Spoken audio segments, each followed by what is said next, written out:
أعوذ بالله من الشيطان الرجيم بسم الله الرحمن الرحيم وبه نستعين وهو خير ناصر ومعين أما بعد أوصيكم عباد الله وأوصي نفسي بتقوى الله فإنها حصن حصين. قال الله تعالى في محكم كتابه بسم الله الرحمن الرحيم ولنبلونكم بشيء من الخوف والجوع ونقص من الأموال والأنفس والثمرات وبشر الصابرين.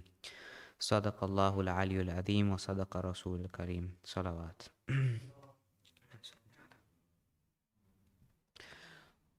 We all are very familiar with this verse, that Allah will definitely test us with, as the Quran says, fear, hunger, loss of wealth, loss of yourselves, loss of fruit. So being tested is a reality of our life. But then Allah continues and He says, وَبَشِّرِ الصَّابِرِينَ, and give glad tidings to those who are from this sabirin, the patient ones. الَّذِينَ إِذَا أَصَابَتْهُمْ مُصِيبَةٌ, those people who when tribulation afflicts them, قَالُوا إِنَّا لِلَّهِ وَإِنَّا إِلَيْهِ رَاجِعُونَ, they say, from Allah we are and to Allah we return.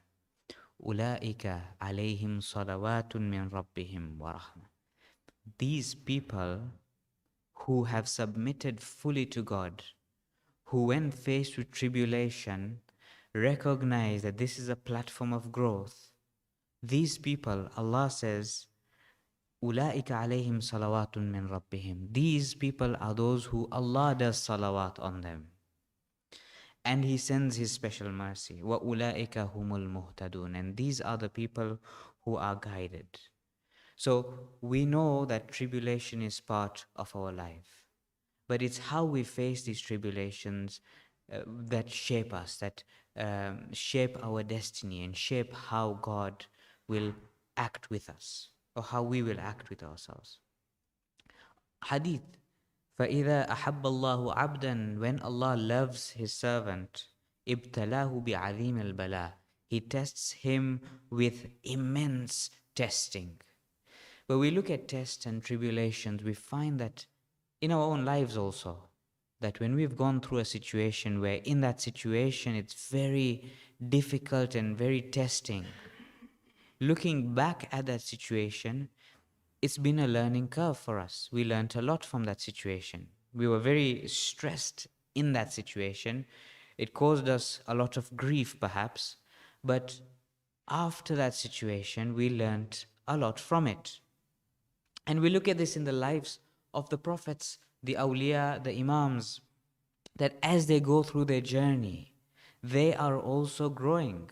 And the tests they undergo make them who we look up to nowadays. So look at Prophet Ibrahim, for example. Prophet Ibrahim in the Quran is undergoing test after test after test. And the Quran depicts these tests to a state where he is considered an ummah in himself. He is considered an entire community in himself. And Ibrahim alayhi salam goes through this. You find this time and time again in other prophets. Take for example Musa. Musa alayhi salam runs away from Fir'aun, فَأَوْجَسَ فِي نَفْسِهِ خِيفَةً. And there are many other instances where the fear of Musa is outlined. So he's undergoing something that is causing him fear. He's being tested in that situation.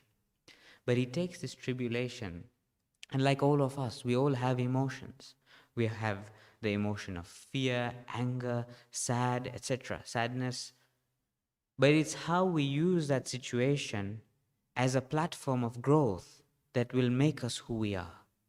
Musa runs away from Fir'aun, خَائِفًا يَتَرَقَّبْ, as the Quran says. He is fearful and he's wary of everything around him. And also there are other instances where this fear is mentioned in the Quran. But then Musa comes back and he is there, the same person who fled Fir'aun. He comes back and he's able to challenge Fir'aun with just his brother and some sheepskin on him and a stick. This is Musa alayhi salam who has undergone a test. And he's recognized that there is no God but Allah. As the Quran mentions, الَّذِينَ إِذَا أَصَابَتْهُمْ مُصِيبَةٌ قَالُوا إِنَّا لِلَّهِ وَإِنَّا إِلَيْهِ رَاجِعُونَ. That we are from Allah and to Allah we return. And once we recognize this, anything is doable. It's our perception of that situation. There's an interesting book by Dr. Alan Watt on happiness. Alan Watt is a philosopher. But what happens, and before I come to that book, is that in our journey in life, we sometimes pursue happiness. We sometimes want happiness from whatever it may be. Maybe it's eating, maybe we want to climb a mountain, maybe we want to go somewhere. And we can interchange happiness with whatever, spirituality, with inner peace, or whatever you want to call it. So he has this thesis that he offers. And he says, imagine if you had the power to dream your entire life. So you are able to dream your entire life in front of you. Okay, you dream yourself with a nice big house and a nice big car and lots of wealth or whatever you like. You dream that. There comes to a point where that which you thought is pleasurable becomes dull for you. Because with the absence of darkness, you won't appreciate light. With the absence of pain, we won't appreciate pleasure. So ultimately, and he goes on, it's a lengthy discussion. Ultimately, he says, this seeking or seeker of happiness won't reach or won't achieve happiness. What we need to do, regardless of the situation, is to just submit to it, whether good or bad. Whatever the situation is, accept it, learn from it. Many a time, and we try and replicate certain feelings of pleasure that we may have felt. We try and replicate the pleasure we may feel when visiting the haram, for example. Or we may have felt a certain pleasure whilst fasting and we try to replicate that. Or we may have done certain acts and we try to replicate that in the aim of getting that pleasure. But when we do that, sometimes we may not be able to replicate that pleasure. Because maybe when we did that act, we did it spontaneously. We submitted to God. And sometimes in our pursuit of seeking something, it may be, I want to climb this certain hill or mountain, or I want to do a certain thing. I want to finish something. I want to take my children somewhere, to the park, for example. And in that going from A to B, your aim is to take the children to the park, or whatever it may be. And you're obsessed with that. And whilst you're going from A to B, your obsession prevents you from appreciating everything around. Whilst I wanted to take my children to the park, I am not appreciating in the now, in the moment, the smile of my child. Why? In my pursuit of that which I think will bring happiness. The other thing is, as mentioned, sometimes when we reach this destination that we want to reach, sometimes we may not be able to replicate that pleasure that we tried or we had previously. So happiness, we call it happiness, spirituality, inner peace, whatever we want to call it. But really, it boils down to submitting. And this is what this professor says. And I'll end with this hadith that says, where Allah is talking to Dawood. He says, Ya Dawood, قُل لِعِبَادِي. Tell my servant, O Dawood, Ya ibadi, man lam yardi biqada'i. O my servant, whoever is not pleased with my decree, walam yashkur ni'amai, and isn't grateful of my blessings, walam yasbir ala bala'i, and isn't patient on my testing, falyatlub rabban siwa'i, then let him seek a Lord other than me. And we look at it within ourselves when we are in situations like this, when we fight against a situation, we can't submit. The Quran says, أَفَرَأَيْتَ مَنِ اتَّخَذَ إِلَهَهُ هَوَى. Have you seen the person who has taken his whims as his Lord? We can call it whims, we can call it ego, we can call it whatever we want, the lower self. But as soon as this overpowers us. And as soon as this prevents us from submitting to the reality to God, then we become engrossed by it. There are many a situation where somebody may have angered me. That anger has really shaken me. And for a long time, in my dealings with others, it's affecting me internally. Is that what is supposed to happen? Sure, we are human beings. We feel all these feelings. But as soon as you submit and accept what has happened, okay, he's angered me. Okay, it was wrong what he or she did to me. But that anger shouldn't consume me to a state where I'm disabled. I can't do anything else. And this is what submission is. And in that, by doing that, we see beauty in everything. Bismillahir Rahmanir Rahim. Wal Asr. إن الإنسان لفي خسر إلا الذين آمنوا وعملوا الصالحات وتواصوا بالحق وتواصوا بالصبر.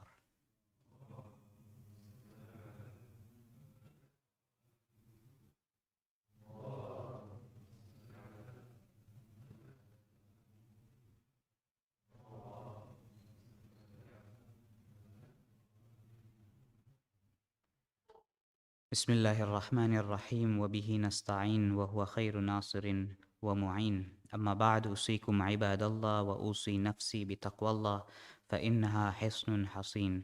I exhort myself and I exhort all of you to be God conscious, for that is the strong fortress.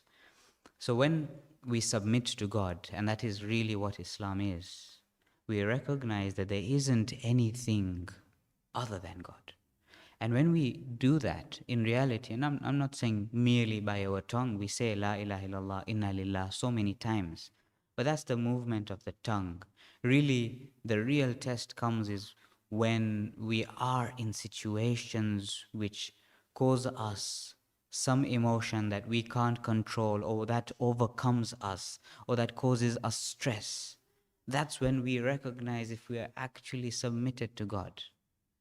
And you look at Lady Zainab, for example, and we know the famous statement where she says, Ma ra'aytu illa jamila, when she is asked, how did you see how God has done this to you? She's gone through test, and somebody who's gone through test upon test upon test. And not any ordinary test. It's a test that we would maybe buckle under. And whilst going through all of this, so submitted, she certainly may have felt emotion. There's no doubt about it. When you see your close relatives martyred in front of you, there's no doubt that we as human beings face emotion. There's no doubt the other prophets, facing what they faced emotion and felt emotion. But what they did eventually is submit to the will of God. And that's so powerful. That's what this journey is all about. We seek happiness, and there's so many courses and so many, our entire lifestyle sometimes is around happiness. But we miss it. It's just here. As the poet says, I went to seek for Allah in the Kaaba, in the mountains, in the temple. I didn't find him anywhere. He was residing here all that time. So we see why a statement like Lady Zainab's is so powerful. That she has submitted to God. And by submitting to God, are we able to see the beauty in everything? We see everything as a manifestation of God. And by doing that, what happens, and certainly we are in testing times now, where with all that is going on around us, the economic situation, whatever around the world is happening, is having an impact on us here today in the West, whereas previously we may have been very far aloof from situations. When wars were breaking out in the Middle East, we may have not felt it that much, but now, because of a plethora of different events, and we are feeling the pinch. And certainly it's testing times for all of us. But how will we face this situation? Will we submit to the will of God? And by submitting doesn't mean we don't do anything. By submitting is we shouldn't allow these things to overcome us to a level that we are disabled. Many a time the biggest test is not external, it's internal. what's going on in my mind. That, oh, this is going to happen. This will happen. And this and this and this. And hence, I shouldn't do this. Or I should be worried. And certainly there is space for logical reasoning. What I'm saying is that this shouldn't encompass us in such a way that it disables us. So certainly, this is a situation which is a learning curve for us. It's a platform for us to grow. And all these individuals that we've outlined have grown through testing. And those people who have submitted to God, the Quran says, أُولَٰئِكَ يُؤْتُونَ أَجْرَهُمْ مَرَّتَيْنِ. They have been given the reward twice-fold. Taking the tribulation as something that is positive, that we can learn from. And there will be perhaps another reward. And we have many, a saying, like, for example, that says, إِدْفَعُوا أَمْوَاجَ الْبَلَاءِ بِالدُّعَاءِ. Push away the waves of tribulation by dua, by calling out to God. But how do you call out to God if you haven't submitted to Him? And the true tribulation isn't external. The true tribulation is internal. So whilst what is going on around the world, and certainly it's very important to give however you may, be it monetary or otherwise. By giving, we're opening ourselves up to the reception of God's mercy. Not that we don't have that mercy, but extra mercy. By closing our fists, metaphorically speaking, what's happening is that we are preventing ourselves from receiving anything. By submitting to God, by seeing the beauty in everything, we recognize that we are all one and we want to give. Likewise, it's worthy to mention that in Pakistan, the floods, they have caused devastation. Reports mention that a third of Pakistan is underwater. Some reports mention that it will require 10 billion to repair the economy. And certainly throughout the world, there are many, many causes that we can give to, be it monetary, be it encouraging others, however it may be. So we must recognize the beauty in everybody. And by doing that, we will automatically give. And it's interesting also to note what's happening in Iraq. Ayatollah Sayyid Kazim Ha'iri, one of the students of Ayatollah Shahid Baqir al-Sadr, resigns from his position of marja'iyah, which is very strange for a marja to do that. There have been instances, precedents in history, but the basis of this was physical health. Now there's a whole discussion around it that we can go into, but time doesn't permit. But what we do pray for is stability in Iraq and in wherever it may be throughout the world. Bismillahir Rahmanir Rahim. Qul huwa Allahu ahad. Allahu samad, lam yalid wa lam yulad wa lam yakul lahu kufuwan ahad. Allahumma salli wa sallim wa barik ala Muhammadin al-Mustafa. Allahumma salli ala Aliyin al-Murtada. Allahumma salli ala Fatimat al-Zahra. Allahumma salli ala al-Hasan wal-Husayn sayyiday shababi ahli al-Jannah. اللهم صل على أئمة المسلمين علي بن الحسين ومحمد بن علي وجعفر بن محمد وموسى بن جعفر وعلي بن موسى ومحمد بن علي وعلي بن محمد والحسن بن علي. اللهم صل على القائم المنتظر. اللهم اغفر للمؤمنين والمؤمنات والمسلمين والمسلمات الأحياء منهم والأموات. تابع بيننا وبينهم بالخيرات. إنك مجيب الدعوات. إنك قاضي الحاجات. إنك على كل شيء قدير.